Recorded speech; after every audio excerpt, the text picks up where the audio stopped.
Hello students, my name is Dr. David Odoi, your course lecturer for UGRC 110 Academic Writing 1. I know that you've been reading through the modules, but this is a session that will afford us some level of interaction. And I want to give an overview of the course that will be of benefit to your writing. Now, we must first and foremost understand that students through the years, from primary school through secondary school, have had some level of writing experience. But this type of writing is good for that level.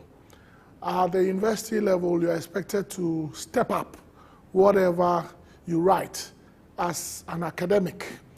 So we'll be very, very interested in telling you about the new environment that you are in. That is why we talked about the academic discourse community, to show the difference between the university as a discourse community and other discourse communities. The Chiefs Palace is a discourse community because some level of language and communication takes place there. And the language there is specialized. Same thing in the university, you have to use specialized language, not necessarily big English, but then language that conforms to the rules of the university.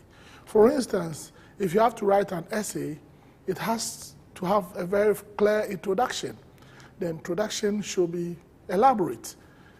It should first and foremost be able to catch the attention of your reader. It should be able to have a clear thesis statement.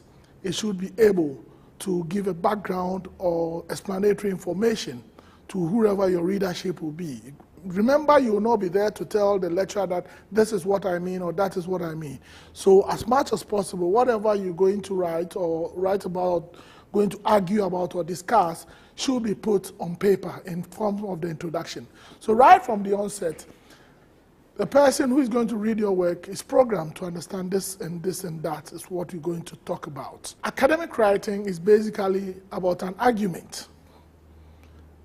Whether you are narrating, whether you are describing, whether you are, there's a form of underlying argument. And that must come out clearly in whatever you're writing. So because of these, academics just don't write just what they know or what they feel. They have to resort to data that they might have collected. They may have also been able to find out information from books and journals and even the internet. And all these have to be incorporated into your essay insofar as it enhances the topic that you are going to discuss.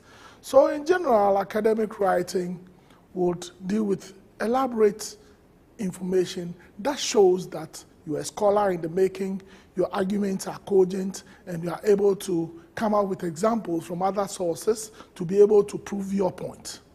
So that is the first one. Now, you realize that right from the onset, we take you through some aspects of the English language. Things like what are nouns, what are verbs, what we mean by tense and aspect. All these, we know you might have experienced this in your secondary schooling, but then we are reiterating the fact for you to be aware that when you are writing, if it is in history, maybe you write predominantly in the past. If you are writing something in English or literature specifically, we, as much as possible, encourage you to use the present form. Right, whether in all its aspects, whether it's continuous, it's perfective, or it's a simple present. So that we don't want you to mix up the issues. If you have the past and the present mixing up in a way that allows for confusion, then it will mar your essay. So if you are very conscious of the tense in which your essay should go in, or that goes into your essay, you will be able to write out clearly and succinctly for your lecturer or whoever is going to mark your paper to be able to understand you. So that takes care of that. Now, in Unit 2, you are introduced to the paragraph structure. I have always said that when it comes to the basic science, you talk of the atom, where the atom has the protons, neutrons, and electrons.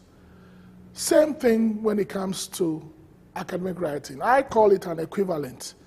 I mean, the paragraph is an equivalent to the atom for me, because then the paragraph has a structure where you, as a beginner writer, it's important for you to write out what you call your topic sentence first in each paragraph. When I talk about the paragraph here, I'm talking of the paragraph that typically appear in the body of the essay.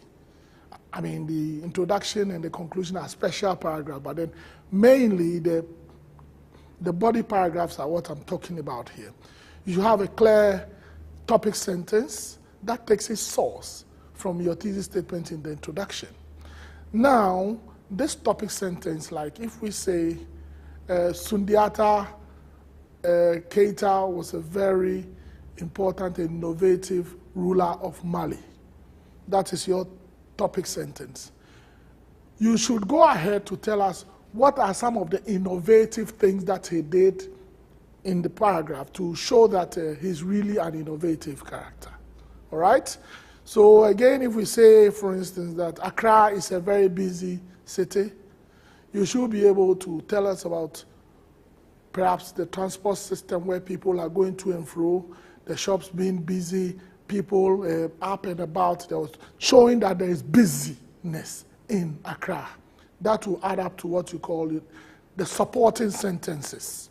All right? Then you should have your concluding sentence.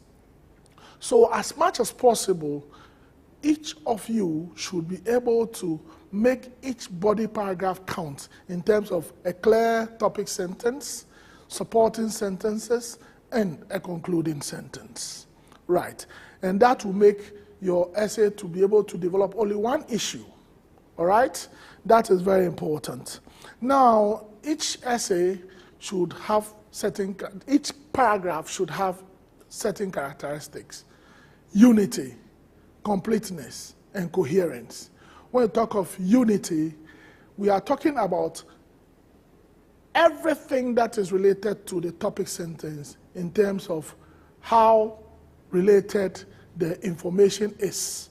So when you talk of Accra being a busy city, the supporting sentences should show busy, aspects of busy, all right?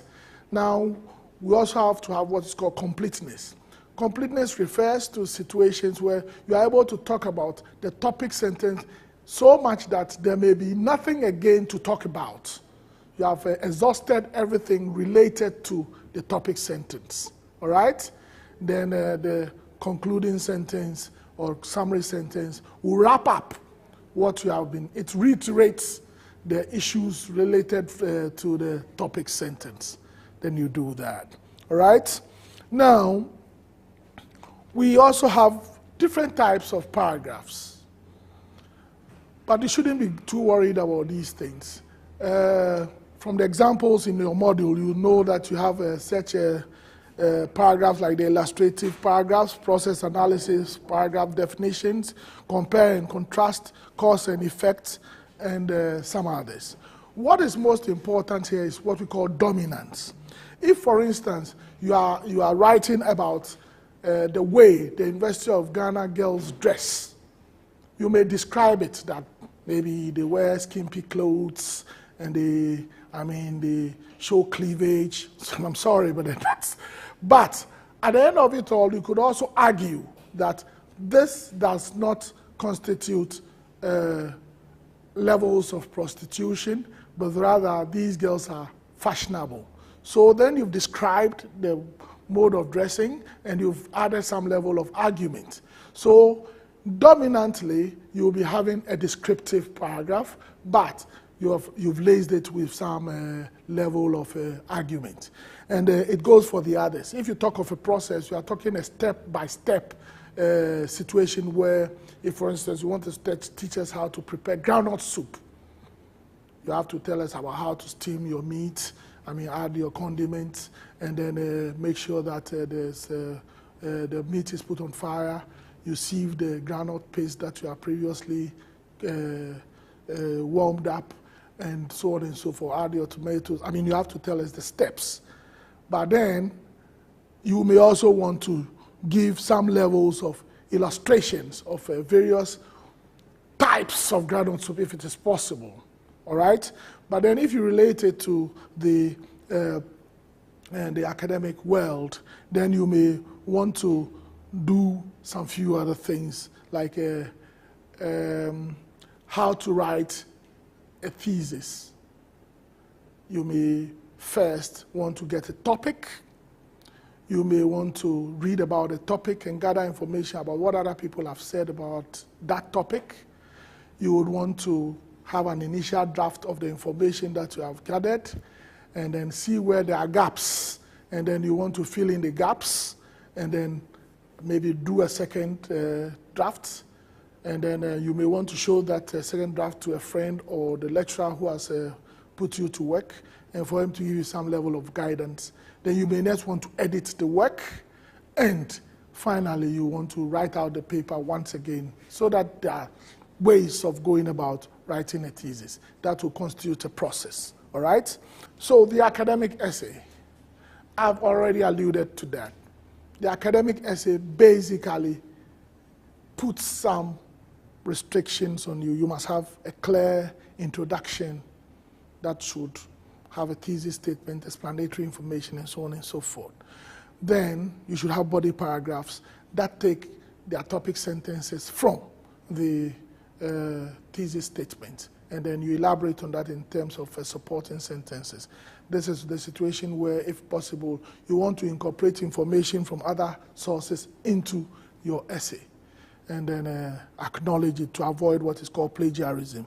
You must also have a conclusion that tries to summarize or rephrase the main points of your essay and your thesis.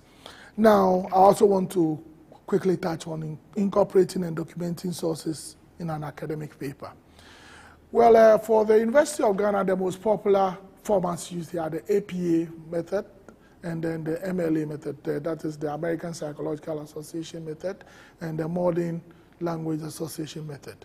But these are ways by which you have to show that information that you have taken from somebody's work, like a journal or an article or a book, you would write about that person's work as it supports your points, and you acknowledge it in terms of the person who said it. Like, so you can say, it has been claimed by Ousubuama 2005 that this, that. All right, so then you have acknowledged it. You should have what is called a reference list, where each person whose work you have used in the essay is acknowledged in an alphabetical order. It is well explained in your module, and then you make sure that this is accompanying your essay. That makes the essay complete. So you have both in-text citations and then the reference list. So in sum, ladies and gentlemen, we have tried to go again at what we mean by academic writing. We have looked at issues related to grammar as it helps to make your essay clear. We have looked at paragraph structure and also how to write an academic paper and how to incorporate information from various sources into your work without being accused of plagiarism. My dear students, once again, as I said, my name is Dr. David Ugrc Odoi of the Language Center, University of Ghana. Thank you very much.